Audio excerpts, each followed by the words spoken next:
Hello friends, welcome back to my channel meditation and spiritual life book by Swami Yatishwarananda ji की book में आज हम जानेंगे व्हाट इज मंत्र। मंत्र शब्द क्या है। We the see how deep and vast is the significance of Om. जैसा कि हम सभी जानते हैं कि ओम शब्द का महत्व बहुत ही गहरा और बहुत ही विशाल है, जो कि स्पिरिचुअल लाइफ में हमारे बहुत ज़रूरी है। In our spiritual life, it is necessary for us to understand the illuminating aspect of Om। क्योंकि हम स्पिरिचुअल लाइफ आध्यात्मिक जीवन जब शुरू करते हैं तो उसमें हमें यह जानना ज़रूरी होता है कि ओम जो शब्द है उसका ज्ञानवर्धक पहलू क्या है। अर्थात ओम जो शब्द है वो आध्यात्मिक चेतना, आध्यात्मिक ज्ञान और परम सत्य को उजागर कैसे करता है। Used in japa and meditation as a help towards self realisation. तो ये ओम शब्द हम जप में यूज कर सकते हैं, मेडिटेशन के दौरान हम यूज करते हैं और हमें हेल्प करता है हमें आत्मज्ञान का बोध कराने के लिए। Om usually symbolize the individual and infinite impersonal absolute। ओम शब्द साधारणतः इंगित करता है व्यक्तिगत अनंत निराकार परम ब्रह्मा और हमारी व्यक्तिगत आत्मा को। But it may also be used in connection with any personal deities। लेकिन इसके साथ ही साथ इसको जो हम यूज़ लेते हैं कनेक्ट करने के लिए हमारे जो पर्सनल डिटीज़, हमारे खुद के जो भगवान होते हैं उनके साथ कनेक्शन के लिए। In fact it is considered so sacred that it is used in all sacred rituals and utterance. इसको बहुत ही पवित्र रूप में लेकर के विचार करना चाहिए, क्योंकि हम जो इसको यूज में लेते हैं ये पवित्र अनुष्ठान के रूप में या उच्चारण के रूप में, जो हम इसको अपनी पवित्रता के लिए यूज में लेते हैं। Usually however each personal aspect of God has its own specific sound symbol. जैसा कि हम जानते हैं कि हर जो पर्सनल जो भगवान हैं उनके बारे में जो सबके अपने सिंबल हैं, उनके अपने साउंड हैं, उनके अपने जो डिटीज़ के नेम हैं और sometimes a specific mystical syllable called the बीजा और सीड। जैसे बीजा मंत्र होता है वो सिंबल होता है उनके जो पर्सनल डिटीज़ के साथ कनेक्शन करने के लिए। तो उसी तरह से ओम शब्द ये इटर्नल बहुत अनंत परम ब्रह्मा से आपको कनेक्ट करता है। संस्कृत टर्म शब्द stand for both sound and word. जैसे कि हम जानते हैं कि जो संस्कृत शब्द का शब्द जो होता है वह साउंड और वर्ड दोनों को साथ में लेकर के चलता है। When we talk, when we hear is only the gross form of sound called Vaikhari. तो जब हम बात करते हैं या जो भी कुछ हम सुनते हैं वो जो ध्वनि है वह मूल रूप होती है हमारी बोलचाल की भाषा का। It is produced by the movement of vocal cords, tongue etcetera behind that is word, a product of the thinking process. तो ये जो हमारे जो टंग, वोकल कॉर्ड की जो टंग है, हमारी जो जीभ है, उसके मूवमेंट से ये हमारे जो शब्द हैं ये प्रोड्यूस होते हैं। सो बिहाइंड दैट इज़ वर्ड, जो हमारे शब्दों के पीछे है जो प्रोडक्ट होता है वो होता है हमारी थिंकिंग प्रोसेस। जो हमारे विचार होते हैं वो ही हमारे शब्दों के रूप में बाहर आते हैं। दिस इज़ द मध्यमा साउंड। ये मध्यमा साउंड है। By the repetition of the divine name mantra and dwelling on its meaning, we reach subtle and subtler planes of consciousness and become blessed with higher and higher spiritual experiences। तो जब हम जो भी नाम जाप या मंत्र जाप जो दिव्य मंत्र हैं हम उनको बार बार रिपीट करते हैं, दोहराते हैं, तो उसका जो मीनिंग है वो बहुत ही गहरा होता है और वो हमें पहुंचाता है एक कॉन्शियसनेस हमारे आत्म चेतनता की ओर, और हम बन जाते हैं, हायर स्पिरिचुअल एक्सपीरियंस हमें होने लगते हैं, आध्यात्मिक अनुभव होने लगते हैं कि हम कितने ब्लेस्ड हैं, कितने हम ईश्वर के करीब हैं। सो थ्रू प्रॉपर जाप apparently dead sounds become living and acquire ट्रेमेंडस power. तो जब हम ये जाप करते हैं, लगातार हम प्रॉपर वे में करते हैं, तो ये जो डेड साउंड है ये एक जीवित होने लगते हैं और इसकी जो ट्रेमेंडस असीमित शक्ति है वह हमें एक्वायर मिलने लगती है। Every Mantra has its inherent power, Mantra Chaitanya in it.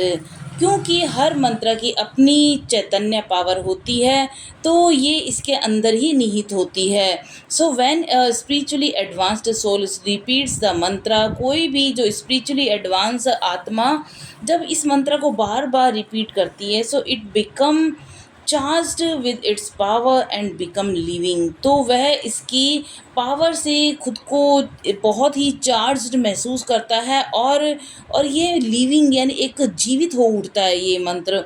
when he gives the mantra to a disciple, this power is transmitted to। तो जब वही गुरु अपने शिष्य को वो मंत्र देता है तो यह पावर आगे ट्रांसमिट हो जाती है।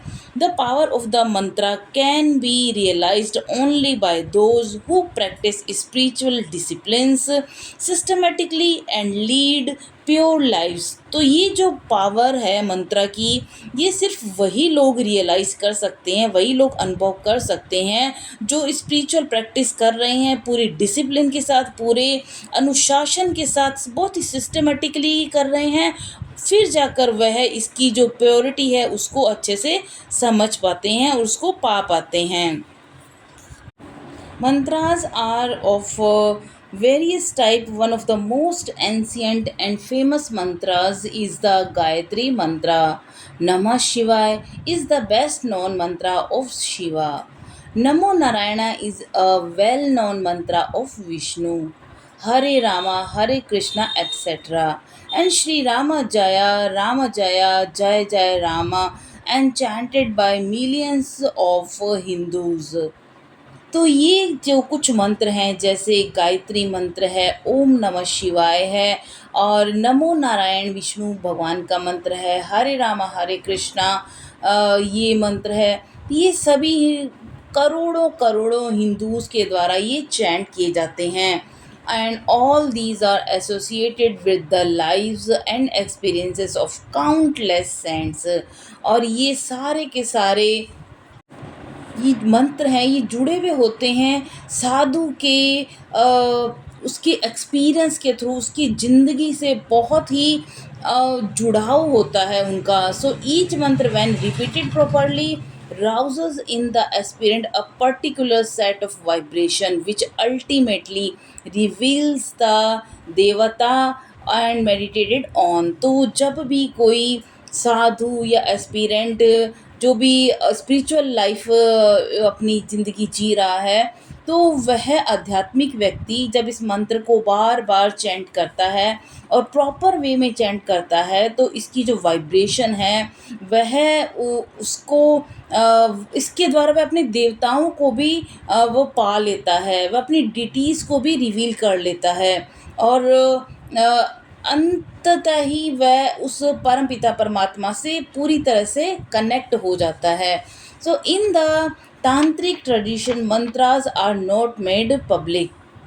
जैसा कि तांत्रिक पद्धति में होता है कि ये जो मंत्रास हैं ये पब्लिकली सब लोगों को के लिए नहीं बने होते हैं। And a disciple who receives a Mantra from his Guru keeps it as secret. जो भी शिष्य है, जो मंत्र उसके गुरु द्वारा दिया जाता है, तो उसको भी वह पूरी तरह से गुप्त रखता है। And does not reveal it even to his nearest relatives. यहाँ तक कि वह अपने करीब से करीब रिश्तों को भी अपने इस मंत्र को शेयर नहीं करता है। सो ईच ऑफ दीज मंत्र contains A special syllable called the बीजा और seed which represent the special power of the deity concerned। The bija is said to arouse the creative power of the devata in us. यहाँ पर बताया जा रहा है कि प्रत्येक मंत्र के अंदर कुछ स्पेशल शब्दांश होते हैं जिनको बीज या सीड बोलते हैं, और वो रिप्रेजेंट करते हैं पावर को, जो इनके देवता से रिलेटेड हो, जो भी वे देवता को पूजते हैं उनकी स्पेशल पावर से वह उसको रिप्रेजेंट करता है वो बीज मंत्र. So the bija is said to arouse the creative power of the devata in us. तो जब हम इस बीज मंत्र को चैंट करते हैं तो उसके अंदर उन देवता की जो क्रिएटिव पावर होती है वह अपने अंदर उसके अंदर जागृत होना शुरू हो जाती है. तो ये है मंत्रों का प्रभाव. अब नेक्स्ट पॉइंट है द पावर ऑफ जपा. जप की क्या पावर है? The power of Mantra manifest itself only A qualified aspirant. जिस तरह से मंत्रा की जो शक्ति है वो मैनिफेस्ट होती है बहुत ही अनुभवी एस्पिरेंट भक्त के अंदर. Towards the end of his life, Sri Ramakrishna one day initiated his disciple Narendra with Rama mantra at the Kospor Garden House.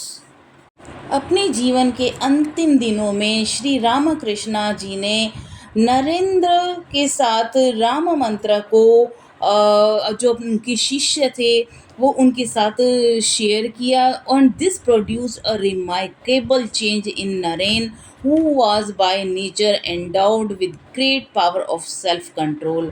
तो ये जो मंत्र था उन्होंने नरेन के जीवन में बहुत बड़ा चेंजेस लेके आया, और जो कि उनके अंदर की जो बहुत ग्रेट पावर थी सेल्फ कंट्रोल की उसको बहुत ज़्यादा उसको एंडोर्ड कर दिया. नेचर बाय नेचर बहुत ज़्यादा उनको उसमें आत्मसात कर दिया. So in this instance he entered into an ecstatic state and went round and round the house repeating the name of the lord Rama Rama in a high excited voice. तो इस घटना के बाद जो नरेन थे उनके जीवन में परमानंद की स्थिति उत्पन्न हो गई. वह बहुत ही एक परम आनंद को प्राप्त हो गए. And the lord Rama Rama वो हाई एंड एक्साइटेड वॉइस में खूब चैंट करने लगे. He had practically no outward consciousness and spent the whole night in this way.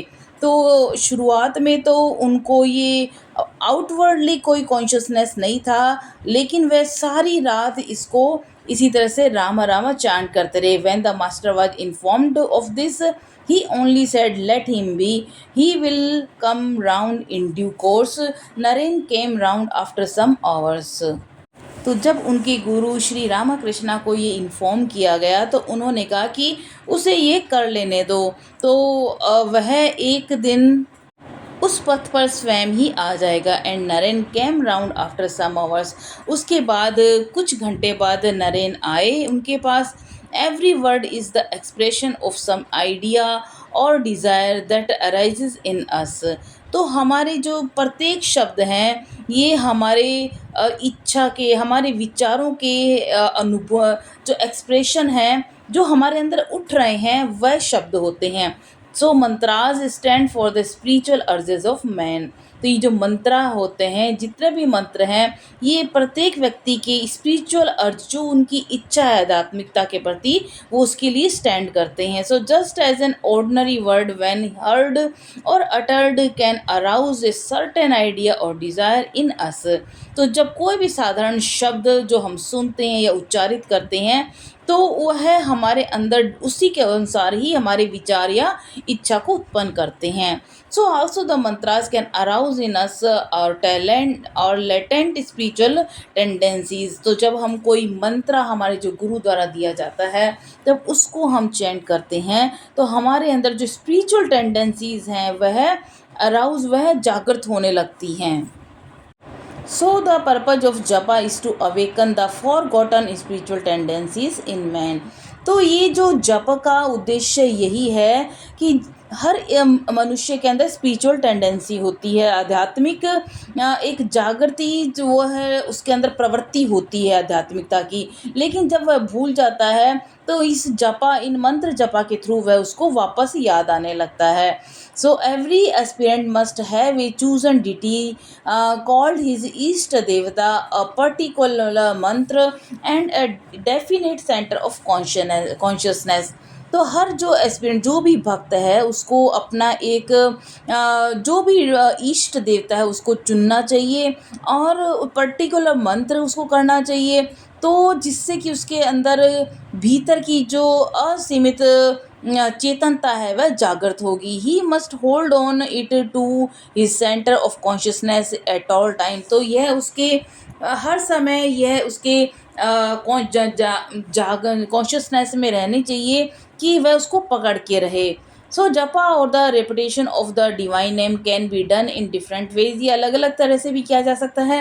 An aspirant में अटर इट लाउडली, कोई एस्पिरेंट कोई भक्त इसको बहुत तेज तेज उच्चारण करके कर सकता है।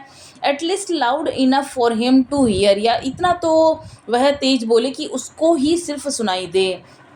This is called Vaisika. तो इसको बोलते हैं वैसिका, अर्थात इसको संस्कृत शब्द वाचिका भी कहते हैं। और ही में inaudible mumble it moving only by the lips, या फिर वह अंदर ही अंदर वह लिप्स के अंदर ही उसको मम्बल भी कर सकता है, बुदबुदा सकता है। So this kind of repetition is called Upamsu. तो इसको कहेंगे उपामसु। The third method is to repeat the mantra mentally without allowing the tongue or the lip to move. Third जो मेथड होता है उसके अंदर मंत्र जब हम जाप करते हैं वो मेंटली किया जाता है, उसके अंदर हमें जीभ का या अपने लिप्स की मूवमेंट नहीं होती। So this silent repetition is called Manasika. तो ये जो थर्ड रिपीटेशन कहलाता है ये मानसिका कहलाता है। Mental repetition is definitely the best, क्योंकि ये जो मानसिक जाप है ये सबसे बढ़िया माना जाता है। But those who find it difficult में practice the other two methods. लेकिन अगर कोई इसको कर पाने में खुद को असहज महसूस करता है तो वह बाकी के बहुत लाउड में या फिर उसको बुदबुदाते हुए भी मंत्र जाप कर सकता है। Next topic is the power of the divine name. तो ये जो डिवाइन नेम है इसकी क्या शक्ति है यहाँ पर बताया जा रहा है। In the beginning of the spiritual life you need not bother about real meditation. शुरू में अपने जो आध्यात्मिक जीवन है उसमें आपको ज़्यादा चिंतित होने की ज़रूरत नहीं है कि वास्तविक जो ध्यान है वो किस तरह से लगाया जाए। सो डू जपा एंड ड्वेल ऑन योर इष्ट देवता। तो आप शुरू में जाप कर सकते हैं और अपने इष्ट देवता का ध्यान कर सकते हैं। इन ड्यू कोर्स जपा विल डेवलप इनटू ध्यान। तो इस तरह से जिस तरह जैसे आप जपा करते जाएंगे आपका ये जो जप है ये ध्यान की ओर बढ़ता चला जाएगा। Which means unbroken thoughts on the theme for meditation like the unbroken current or flow of oil from one cup to another. तो जो हमारे जो अनब्रोकन थॉट्स लगातार जो थॉट्स आते जाते हैं उन पर एक तरह से एक विराम लगेगा और हमारा जो है एक कंसंट्रेशन बढ़ेगा, फोकस बढ़ेगा मेडिटेशन की ओर। और ये एक फ्लो को करंट जो फ्लो होता है उसको मतलब तोड़ता है और ध्यान की तरफ हमें आगे बढ़ाता है। So through japa the divine spirit will become more real than the world. तो जब कोई व्यक्ति जब कोई स्पिरिचुअल पाथ पे जाता है और वो जप करता रहता है तो वो और वास्तविक हो जाता है बजाय कि वह एक बाहरी दिखावे की। And only then will real dhyana become possible. और उसके बाद ही असली वास्तविक ध्यान होता है। Do the first thing first and then the next step will come by itself. पहली चीज़ जो आपको करनी है वो जाप करें, आप इष्ट देवता का ध्यान करें तो नेक्स्ट स्टेप अपने आप ही आपके पास सामने आ जाएगा। सो स्टार्ट डूइंग जप इन योर ओन वे। तो शुरू में आप अपने तरह से जाप कर सकते हैं by turning oneself to the audible repetition of Om, या फिर आप ओम का रिपीटेशन कर सकते हैं। वन में gradually make it more silent and come in touch with what is called the Shabda Brahma of the Indian science and the music of the spheres of the ancient Pythagorean philosopher of Greece. Repeat the harmonious sound and know that it is a symbol, a manifestation of the Supreme Spirit who is infinite presence, love and bliss. तो जब हम ओम जाप करते हैं तो ये जो symbol होता है ये होता है सुप्रीम स्पिरिट जो बहुत हायर पावर है, जो परम शक्ति है, उनकी जो अनंत प्रेजेंस है, उनका प्यार, उनका आशीर्वाद हमारी लाइफ में मैनिफेस्ट होने लगता है। So by all means continue your jap. आप हर तरह से जाप कंटिन्यू करते रहिए। द होली शक्ति मंत्र and aspirant receives has a ट्रेमेंडस power of removing obstacles and awakening the spiritual consciousness.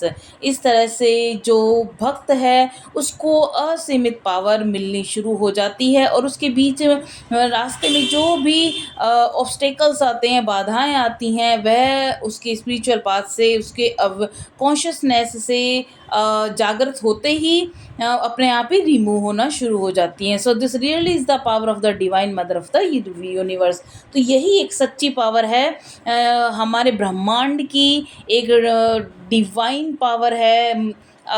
हम कह सकते हैं इसको कि ये हमें असीमित शक्ति प्रदान करता है।